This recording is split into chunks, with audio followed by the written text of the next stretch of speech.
نحمدہ و نصلی علی رسولہ الکریم اما بعد فاعوذ باللہ من الشیطان الرجیم بسم اللہ الرحمن الرحیم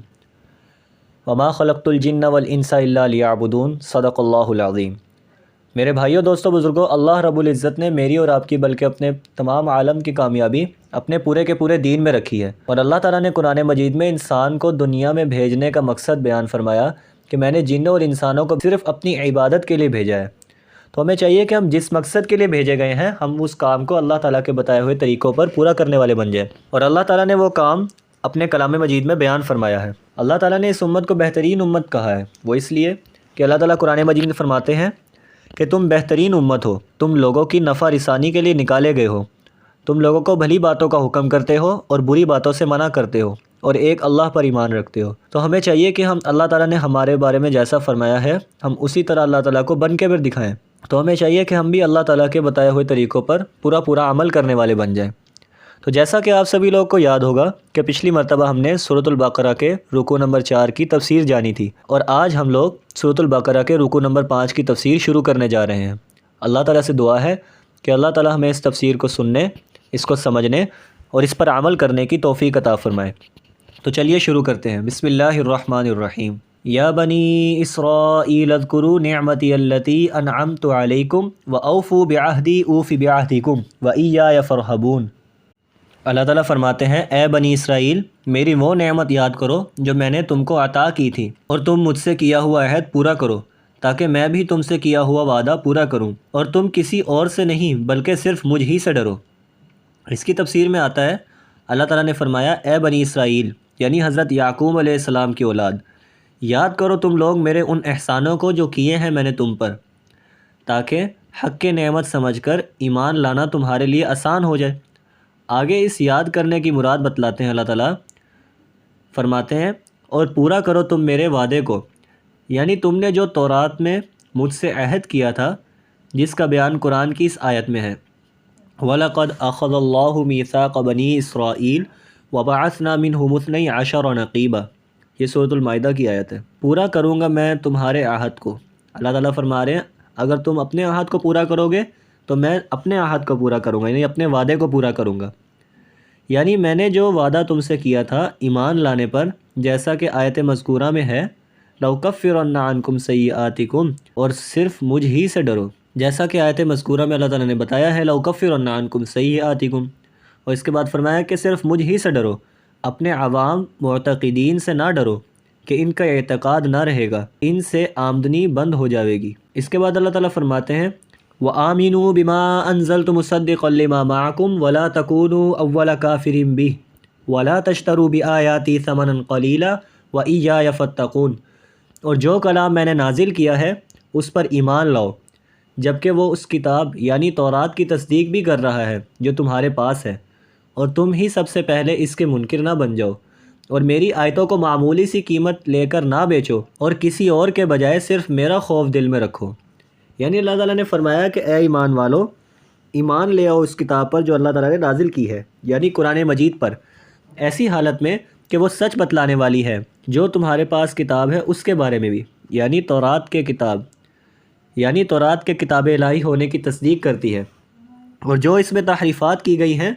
وہ خود تورات اور انجیل ہونے سے خارج ہے، یعنی ان میں ان عیسائیوں نے اور ان یہودیوں نے ایسی تبدیلیاں کر دی ہیں کہ اب وہ تورات اور انجیل اپنی اصل حالت پر باقی نہیں رہی ہے، تو اس لیے ان کی تصدیق اس سے لازم نہیں آتی۔ یعنی کہ آج انہوں نے اتنا زیادہ کتاب کو بدل دیا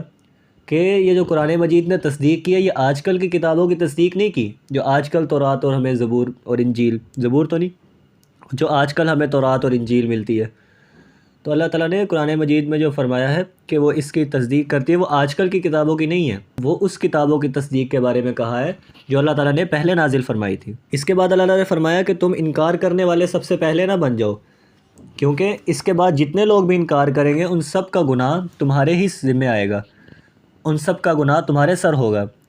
کہ قیامت تک جتنے لوگ کفر اور انکار کریں گے وبال تمہارے نامہ اعمال میں ہی درج ہوتا رہے گا۔ اور مت لو مقابلہ میرے احکام کے معاوضے میں، یعنی میرے احکام چھوڑ کر یا ان کو بدل کر یا چھپا کر عوام الناس سے دنیا ذلیل اور قلیل کو وصول نہ کرو، جیسا کہ ان کی عادت تھی، جس کی تفسیر اللہ تعالیٰ نے آگے فرما دی۔ اللہ تعالیٰ فرماتے ہیں وَلَا تَلْبِسُوا الْحَقَّ بِالْبَاطِلِ وَتَكْتُمُوا الْحَقَّ وَأَنْتُمْ تَعْلَمُونَ، اور حق بات کو باطل کے ساتھ گڈ مڈ نہ کرو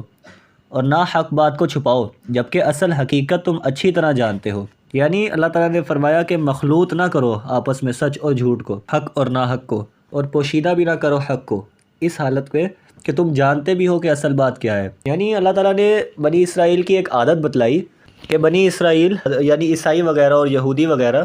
ان کی عادت تھی کہ جو حکم ان کے موافق ہوتا، یعنی ان کو کرنے میں آسان ہوتا یا جو ان کی عقل میں سمجھ میں آتا، اس کو تو یہ پورا کرتے، لیکن جو حکم ان کی عقل و سمجھ سے باہر ہوتا اس کو یہ بدل دیتے اور لوگوں میں پھر غلط باتیں بیان کرتے۔ تو اس کے بارے میں اللہ تعالیٰ نے ان کو بتایا ہے کہ لوگوں سے تھوڑے سے معاوضے کے بدلے میں ہمارے احکاموں کو نہ بدلو اور صرف اللہ تعالیٰ سے ڈرو، لوگوں سے نہ ڈرو۔ اللہ تعالیٰ نے قرآن مجید کی حفاظت کا ذمہ اپنے سر لیا ہے، اسی وجہ سے آج تک ہمارے پاس قرآن مجید اسی حالت میں موجود ہے جس وقت یہ نازل ہوا تھا، اسی طرح آج تک یہ ہمارے پاس موجود ہے۔ اللہ تعالیٰ نے قرآن مجید میں فرما دیا اِنَّا نَحْنُ نَزَّلْنَا الذِّكْرَ وَإِنَّا لَهُ لَحَافِظُونَ، بے شک ہم ہی اس قرآن مجید کو اتارنے والے ہیں اور ہم ہی اس کی حفاظت کرنے والے ہیں۔ تو اس سے ثابت ہو گیا کہ قرآن مجید آج تک اپنی اصل حالت میں باقی ہے، اس میں کوئی شک و شبہ کی آیت یا کوئی شک و شبہ کی گنجائش نہیں ہے، اور اسی لیے اسی پر عمل کرنا فرض قرار دیا گیا ہے۔ پچھلی کتابوں پر یقین رکھنا تو ضروری ہے، وہ بھی یہ کہ جو اللہ تعالیٰ نے اس وقت نازل کی تھی ان کتابوں پر یقین رکھنا ہے۔ جو آج کل کی کتابیں موجود ہیں عیسائیوں اور یہودیوں کے پاس، ان پر ایمان نہیں رکھنا، کیونکہ وہ بدل دی گئی ہیں، ان میں بہت زیادہ تحریف ہو گئی ہے، وہ اپنی اصل حالت پر باقی ہی نہیں رہی۔ اس لیے ہمیں چاہیے کہ ہم قرآن مجید پر ہی عمل کریں، کسی دوسرے کتابوں پر عمل نہ کریں۔ بے شک ہم نے ان کا یقین تو رکھنا ہے کہ وہ اللہ کی سچی کتابیں تھیں، لیکن آج کل وہ کتابیں اپنی اصل حالت پر موجود نہیں ہیں۔ اس کے بعد اللہ تعالیٰ قرآن مجید میں فرماتے ہیں وَأَقِيمُوا الصَّلَاةَ وَآتُوا الزَّكَاةَ وَارْكَعُوا مَعَ الرَّاكِعِينَ، اور قائم رکھو نماز اور دیا کرو زکوٰۃ اور جھکو نماز میں جھکنے والوں کے ساتھ۔ یعنی اللہ تعالیٰ فرما رہے ہیں کہ نماز کو قائم کرو، یعنی مسلمان ہو کر نماز کو قائم کرو اور زکوٰۃ ادا کرو اور عاجزی کرو اور عاجزی کرنے والوں کے ساتھ ہی رہو۔ علماء بنی اسرائیل کے بعض اقارب مسلمان ہو گئے تھے، جب ان سے گفتگو ہوتی تو خفیہ طور پر یہ علماء ان سے کہتے تھے کہ بے شک محمد صلی اللہ علیہ وسلم اللہ کے برحق رسول ہیں، ہم لوگ تو کسی مصلحت سے مسلمان نہیں ہوتے، مگر تم اس مذہب اسلام کو نہ چھوڑنا۔ اسی بنا پر اللہ تعالیٰ نے پھر فرما دیا اَتَأْمُرُونَ النَّاسَ بِالْبِرِّ وَتَنْسَوْنَ أَنفُسَكُمْ وَأَنْتُمْ تَتْلُونَ الْكِتَابَ، کیا حکم کرتے ہو لوگوں کو نیک کام کا اور بھولتے ہو اپنے آپ کو اور تم تو پڑھتے ہو کتاب۔ کیا غضب ہے کہ کہتے ہو اور لوگوں کو کہ نیک کام کرو، یعنی آپ صلی اللہ علیہ وسلم پر ایمان لانے اور آپ صلی اللہ علیہ وسلم کی اطاعت کرنے کے بارے میں کہتے ہو اور اپنی خبر نہیں لیتے، حالانکہ تم تلاوت بھی کرتے ہو یعنی تورات کی، جس میں جا بجا ایسے عالم بے عمل کی مذمتیں مذکور ہیں، تو پھر کیا تم اتنا بھی نہیں سمجھتے؟ یعنی اللہ تعالیٰ فرما رہے ہیں کہ وہ لوگ کہتے تھے کہ ہم کسی مصلحت کی وجہ سے بس مسلمان نہیں ہو رہے، لیکن تم لوگ اسلام پر قائم رہنا، نماز قائم کرنا، زکوٰۃ ادا کرنا، وہ لوگوں کو تو نیک کام کا حکم کرتے تھے لیکن خود اس پر عمل نہیں کرتے تھے، اور کہتے تھے کہ ہم ایک مصلحت کی وجہ سے یا کسی وجہ سے ہم مسلمان نہیں ہو رہے، لیکن تم لوگ اسلام سے نہ ہٹنا۔ تو اللہ تعالیٰ کہہ رہے ہیں تمہارے اوپر غضب ہو کہ تم دوسروں کو تو نیک کاموں کا حکم کر رہے ہو لیکن اپنے آپ کو درست نہیں کر رہے۔ اس کے بعد اللہ تعالیٰ نے فرمایا